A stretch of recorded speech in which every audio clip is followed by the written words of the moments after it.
Welcome and karibuni to Aroma of Zanzibar. Today I'm going to share with you how I'm making my beautiful Zanzibari style biryani, which I so much love.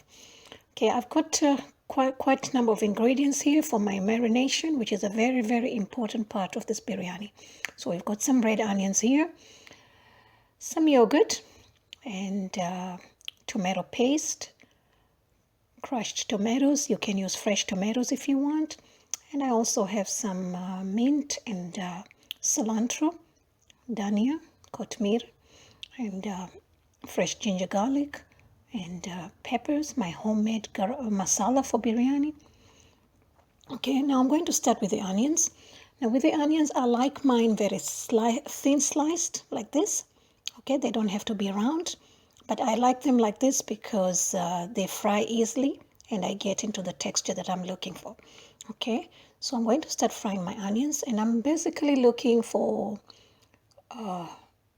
golden brown and crispy onions. Okay, and so whatever shape that you decide to cut them, if you're going to do quarters or whatever style, make sure they're all cut in the same size.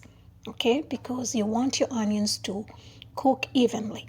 Okay, so I'm gonna keep on tossing and turning every couple of minutes to make sure that the onions are cooked evenly on both sides.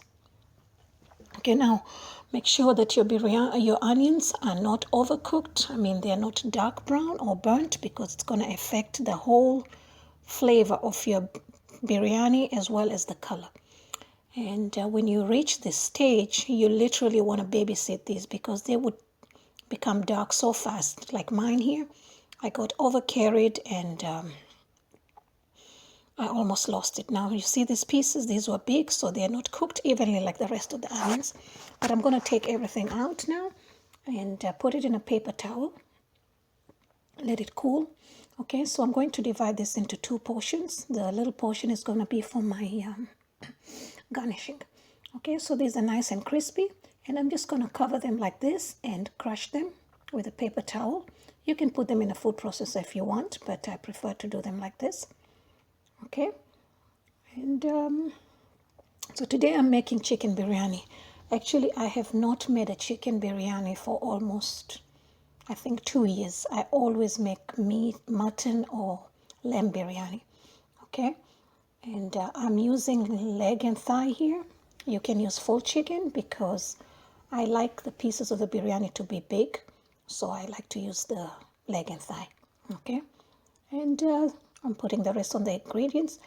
Now I'm going to put this in the fridge and marinate it for actually overnight. And this is how we cook. I mean, in my home where I grew up with my aunt who raised me, and my mom and my grandmother, we do not pre-cook our meat. We do not boil the chicken, and that goes with a mutton or lamb. We always marinate it overnight, and that softens the meat, and all the flavors get through. You know, the whole part of the biryani, the important part of the biryani is the marination. Okay, once you get all your flavors in there, that's it. Okay, so I mean, even for the mutton and the lamb, we do not pressure cook the meat. It's just marinated like this. Okay, and so you want to mix this, you know, make sure it's well mixed, and then like I say, and then now you're going to add just half of your salt over here. You don't want to put the full salt, and then later on, once your sauce is cooked, then go ahead and check if you need to add more. Okay, and my green chili also, I'm just putting it whole chili because I don't want a spicy biryani, but if you want it spicy, then you can dice it. I'm also adding some oil. This is the oil that I used for my onions. Okay, and you can use ghee if you want, but I don't have ghee today. All right, and then so that's it. I'm getting ready to cover this, and make sure that cover it well when you're putting it in the fridge. Now, if you can't do it overnight, try at least 6 hours or 3 hours. Like I said, marination is very important when it comes to biryani. Okay, so now this is the next day, and it's 6 o'clock in the morning, and I'm going to cook my biryani in a slow cook, a crock pot. but you would normally cook it in a heavy bottom pot and cover it and slow cook it, very, very slow cook it for about 2 to 3 hours. That's why I like to make biryani, because I do all my prep at night and the next day I just let it cook, and then while I do something else. So here I'm starting with my potatoes and my rice. I just washed it once and I'm adding a lot of salt, and then I'm going to rinse it later. This is a Persian trick that I learned. I learned Persian cooking. It gets your grains really, really well separated. And these are my whole spices that are going to go in the rice. So I'm soaking my rice at least an hour before, okay?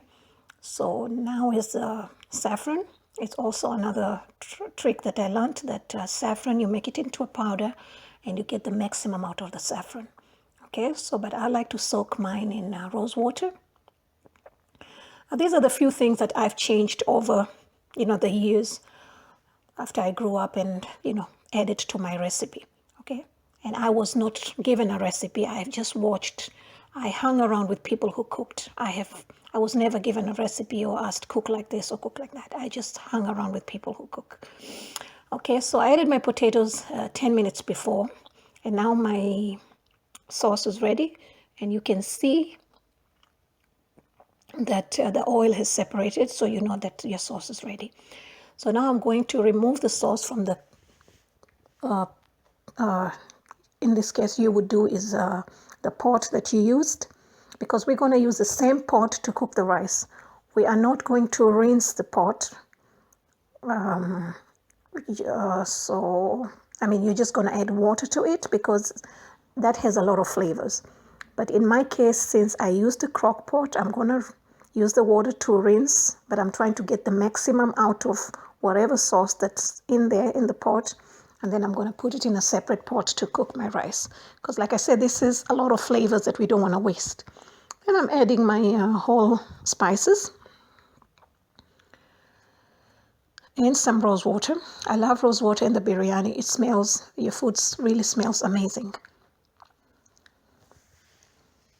Okay, so adding some salt.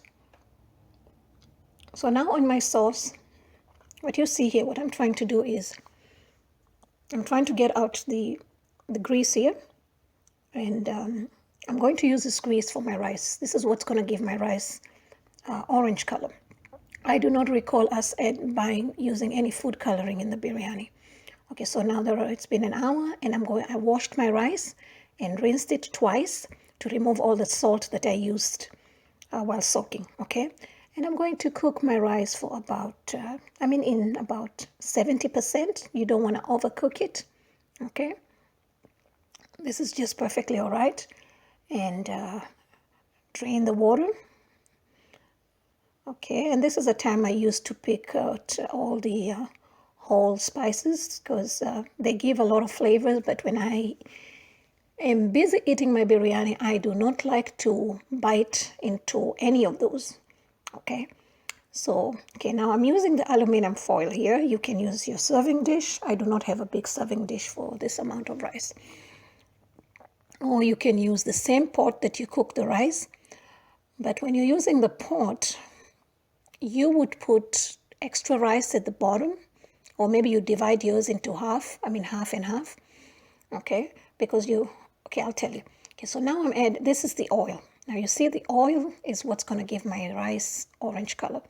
And today I actually used cake color to add, because I don't keep food coloring other than cake food colorings.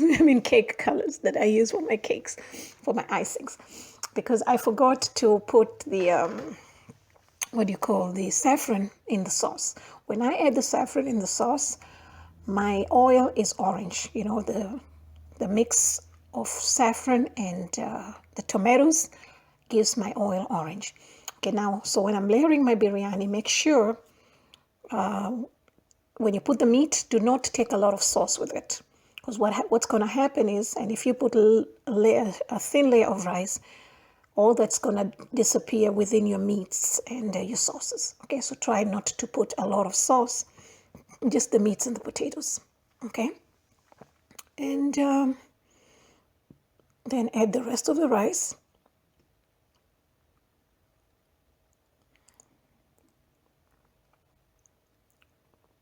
right? And you're going to put all the rest of the ingredients, for the garnishing. And if you want to do boiled eggs, you can add them now.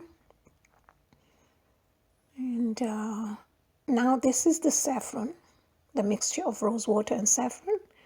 And this is going to give me the yellow color. So my rice is going to be off-white, yellow, and orange. Okay. So I'm also adding, finishing with a little bit of the orange from the oil. Like I said, I decided to add gel food coloring. It's edible. Okay. And there goes in my onions. You can do cilantro if you want. You can do 2 layers if you want. Okay, depending on how much quantity of rice you have. And one more ingredient is, this is a hot oil that I'm putting here. This is the same oil that I use for my onions.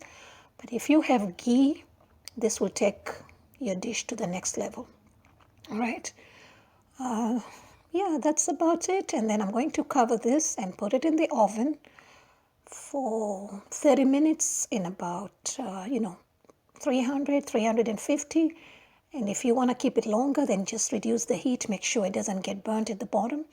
And if you're using the same pot, make sure you have a tray or something and keep it very low and cover it well so that the steam doesn't come out.